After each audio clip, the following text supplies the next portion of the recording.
프레임 전쟁에서 승리하는 비결이라는 제목으로 말씀을 증거하겠습니다. 새벽 예배 나오신 여러분을 주의 이름으로 환영합니다. 할렐루야.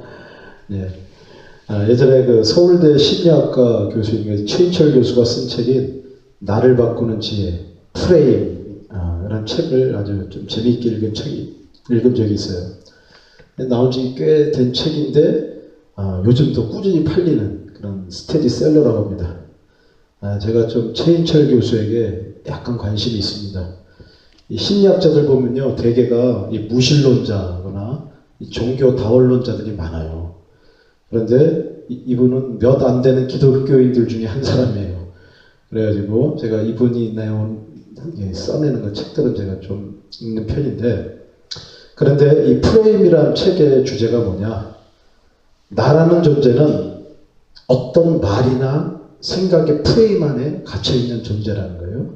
그런 존재이면서 그 프레임 속에서 옴쭉달쭉 못하는 그런 신세라는 것을, 그러니까 자신의 한계, 프레임 안에 갇혀있는 자신의 한계를 발견하는 것이 바로 지혜의 첫걸음이라는 그런 게 바로 이 책의 주제예요. 여러분, 이 세상은 전쟁터라고 하죠. 어느 사회건요, 꼭 보면 두 편으로 나눠져요. 양진영으로 나뉘어져 가지고 치열하게 그 생존 경쟁을 벌입니다. 그런데 이기기 위해서 어떻게 하느냐?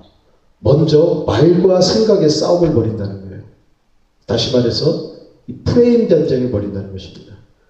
적을 공포의 프레임, 무기력의 프레임, 절망의 프레임 속에 가두는 그런 전략을 먼저 벌인다는 거예요.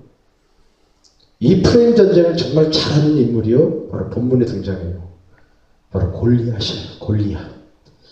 이 골리앗은 기골이 장대한 사람이었습니다. 그는 방패를 든 부관 하나만 데리고 이스라엘 진영 앞에 척하니 섰어요. 대단한 자신감이죠. 이스라엘 군대는 그 압도적인 키와 그 몸뚱이에 완전히 쫄아들어 버렸습니다. 보세요. 4절에서부터 7절까지 보면요, 골리앗의 키가 얼마가 되며 또 그의 갑옷과 무기들을 상세하게 묘사하는 장면이 나옵니다. 그런데 이렇게 자세히 보는 것, 기술하는 것 하나하나가 바로 골리앗이 주는 그 프레임에 걸려들었다는 그런 뜻입니다. 그걸 보면서 백성들은, 야, 저 골리앗이란 놈에 비하여 우리는 얼마나 작은가. 저 놈하고는 도저히 상대가 안 되겠다. 이렇게 상대를 아주 크게 보고 나를 작게 보는 그런 왜소함의 프레임, 바로 그것이 이스라엘 군대를 지금 사로잡은 거예요. 여러분, 이 프레임은요, 낯선 것이 아니에요. 옛날 모세 시대 때도 보면요, 가나안에 잠입해 들어갔던 그 12 정탐꾼이 가나안 사람들을 보고 뭐라 그랬어요? 안악자손이라고 그랬잖아요. 안악자손. 그렇죠? 거인이라. 아주 키가 장대한 거인이다. 그리고 자신들은 뭐라 그랬어요? 메뚜기. 그렇죠? 메뚜기라고 그랬잖아요. 나는 왜소하다. 바로 골리앗을 목격한 그 이스라엘 군대의 자기 규정, 자기 프레임 설정, 그 옛날에 자기 선조들하고 비슷하게 그렇게 했다는 것입니다.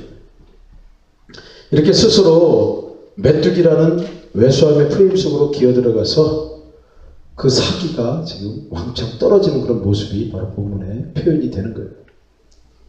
실상 이 골리앗도요, 이런 프레임 효과를 노리고 그 집중적인 화살 공격의 타겟이 될 수도 있는 그런 위험을 무릅쓰고 일부러 이스라엘 진영 코앞까지 내려온 것이에요. 그러니까 골리앗을 보면요, 키만 큰 바보로만 생각하면 안 돼요. 굉장히 전략적인 인간입니다. 절대로 무식하지 않아요. 이어서 이 골리앗은요, 천둥과 같은 목소리로 말합니다. 이 8절 한번 읽어보실까요? 8절. 자, 시작. 그가 쳐서 이스라엘 군대를 향하여 외쳐 이르되, 너희가 어찌하여 나와서 전열을 벌였느냐? 나는 블레셋 사람이 아니며 너희는 사울의 신복이 아니냐? 너희는 한 사람을 택하여 내게로 내려보내라. 여러분, 지금 1대1 싸움으로 이 전쟁의 승패를 가르자고 하는 그런 목소리를 내고 있어요. 이것도 굉장히 전략적인 발언이라고 말할 수 있습니다. 사실 이스라엘 군대는 이 골리앗의 발언을 무시해버리고 곧바로 그냥 블레셋 군대에게 침입해 들어가면 되는 거예요. 그렇죠? 아니면은 골리앗에게 지금 막 떠들어대는 골리앗에게 화살을 막 집중해서 쏴버리면 되는 거예요. 또 수백 명의 군사들을 매복해 놨다가 이 골리앗이 밑으로 내려오면 그때 그냥 떼거리로 덤벼가지고 이 골리앗을 죽이거나 사로잡으면 되는 거예요. 그러나 모에 홀린 듯이 이 이스라엘은요 아무런 조치도 취하지 않고 있어요. 1대1이라는 그런 골리앗이 정한 그 게임의 규칙에 그냥 꽂혀버린 모습이에요. 이것도 사실 골리앗이 노린 프레임이라고 할 수가 있어요. 이스라엘 군대로 하여금 1대1이라는 그 마법적인 숫자와 그 생각의 틀에 갇히게 만드는 거예요. 그래서 다른 게임의 방식, 다른 게임의 규칙을 아예 잊어버리게 만든 그런 전략을 쓰는 것입니다. 여러분 13절을 보면요. 골리앗이 40일 동안 아침 저녁으로 그렇게 막 1대1 싸움을 계속 촉구하는 장면이 나옵니다. 여러분 골리앗은요 보통 영악한 놈이 아니에요. 이게 완전히 마귀예요. 마귀의 영이 붙었어요.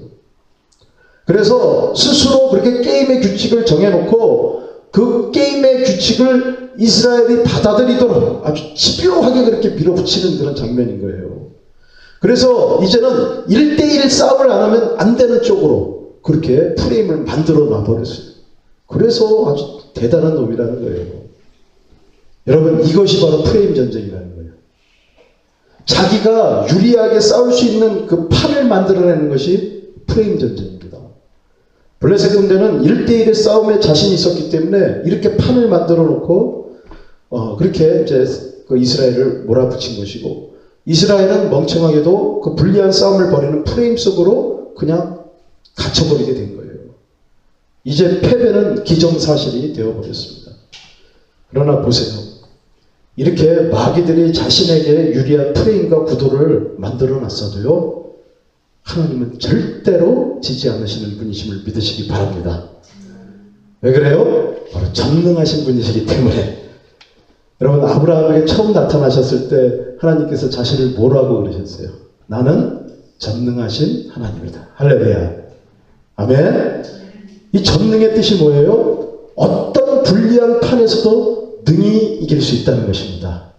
승리의 가능성이 0%라 해도 어떻게든 역전시킬 수 있다는 그런 뜻이에요. 할렐루야. 그 전능하심의 극치가 뭐예요? 예수님의 부활 사건이에요. 예전에는 어떤 존재가 죽게 되면 그것으로 게임 오버입니다. 게임이 끝이잖아요. 그죠?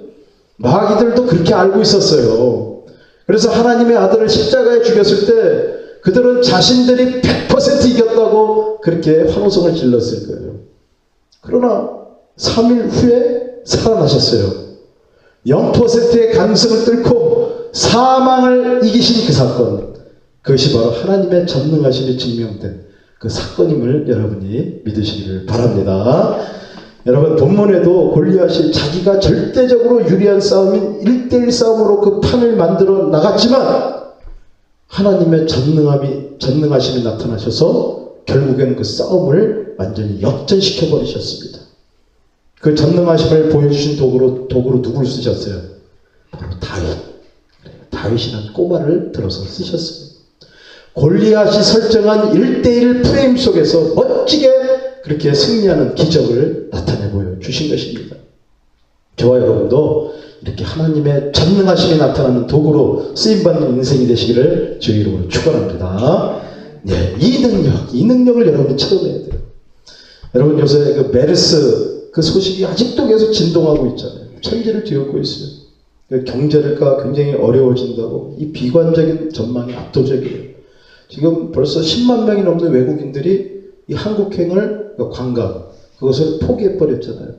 지금 사실은 3분기, 4분기가 엄청난 지금 데미지가 지금 예상이 되고 있고, 주가가 지금 계속 폭락하고 있어요. 그러니까 비관적인 그런 뉴스가 지금 천지를 뒤덮고 있어요. 여러분, 이 메르스 소식이 바로 골리앗의 프레임이라고 보시면 돼요. 많은 사람들이 이 골리앗의 뉴스를 들으면서 막 의기소침해지고 좌절하고 절망에 빠지는 그런 모습을 보입니다. 또 괜히 누구를 위에 계신 분이 아니라 저기 하여튼 그 파란 그 기와에 있는 분 아시잖아요. 그분을 원망하고 막 욕하게만 만들고 있어요. 그러나 여러분은 그렇게 절망하고 좌절하고 욕하고 저주하는 행렬에 들어갈 필요가 전혀 없습니다. 아멘? 다 무익한 거예요. 지금 만들어 놓은 메르스판에서 오히려 여러분은 겁먹지 말고 욕하지 말고 다윗처럼 씩씩하고 소망을 보여주는 그런 사람으로 우뚝 서시기를 바랍니다. 이번이 좋은 기회예요. 사람들 보라고 지금 그런 모습을 보이려는 것이 아니라 하나님께서 여러분을 눈여겨보시도록 그렇게 믿음 있는 그런 모습을 보이시기를 바랍니다. 여러분, 가나안 비전의 땅으로 가는 사람은 이런 메르스가 주는 그 공포와 절망과 욕설과 저주의 프레임 속에서도 끝까지 소망과 승리를 붙드는 그런 사람인 줄로 믿으시기를 바랍니다. 여러분, 그 12명의 정탐꾼 중 2명, 여호수아와 갈렙은 그 압도적인 메뚜기 프레임 속에서도 자신들이 메뚜기가 아님을 그렇게 계속 주장했어요. 그렇죠? 다시 말해서 60만 명은 자신들을 영락없는 메뚜기라고 생각을 했지만 이 두 사람만은 끝까지 자신들이 메뚜기가 아니라고 그렇게 생각을 했다는 거예요. 여러분, 이것이 진짜 믿음인 줄로 여러분이 깨닫기를 바랍니다. 그렇죠? 그렇게 생각했더니 결국은 가나안 땅으로 들어갈 수 있는 유일한 두 사람이 됐던 거예요.